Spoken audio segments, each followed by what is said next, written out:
नमस्कार सांग मैंने स्वागत करुच्ची आज दिन को आज हूँ आम प्रिपेरेसन डे 27 अक्टोबर 2025 सरी तो सांग मैंने कालीर टार्गेट कौन थी आमु के अचीव कर देखी नेबा। तो काली मोर अरिथमेटिक रे average time speed distance boat and stream एगुड़ा मोर अचीव हो जाती दुईटा किंतु यहाँ हो पारनी डीआई हो पारनी करेन्ट अफेयर हो जाती ओडिशार पार्ट हो पारनी आउ जदि आम देखा माने ओडिशार पार्ट आर्ट एंड कल्चर जहाँ भी थिला हो पारनी आउ रिजनिंग मध्य होनी कैलकुलेशन पार्टा हो जाती एवरेज आज रहा average time speed boat and stream यहाँ आज 10-10टा करदेवा। देन ओडिशार पार्ट आम देखा से सेम मॉडर्न हिस्ट्री आउ माउंटेन्स एंड प्लेट्यूज देखा आज art and culture tribes of Odisha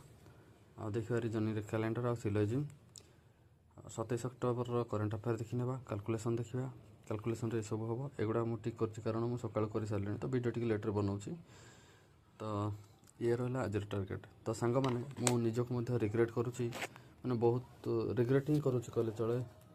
कारण जमती कि मुझे जे मत कल्ट फिट जिम इंडस्ट्री रे आज ए सेंटर मैनेजर मुझे प्रिपेरेसन करुच्ची मोर इंटरव्यू अच्छी नवेम्बर मसरे तो सेठी मुझा चाहूँगी आउ सेटा मोर बेस्ट जॉब रहिबो सेंटर मैनेजर हेले मते एटलिस्ट 15,000 टଙ୍କା तो देबे बोली आशा करुच्ची आउ जड़े रेकमेंड करिसेंती नला आम भाया आदिवासी लोक किए मैनेजर पोस्ट दउची मोर तो एमती किसी स्पेशल क्वालिफिकेशन किसी ना सिंपल ग्रेजुएट मु फिर भी से रेकमेंड करिसेंती तो मु जाउची आउ सेति मु पढ़ी पारुनी ठीक से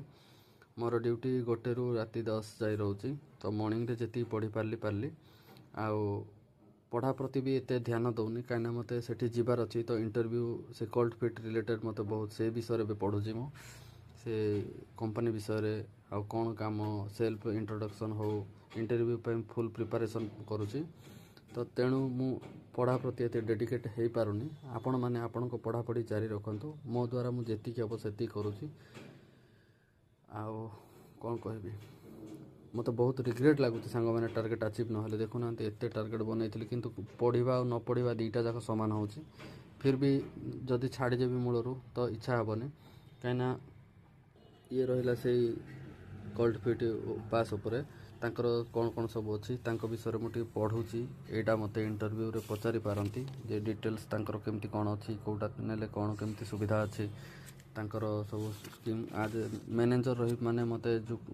क्लाइंट आसी पचारे तो एक्सप्लेन कर पारिबार अच्छी आउ इंटरव्यू पे फुल प्रिपेयर अच्छी सांग मैंने हेले भल।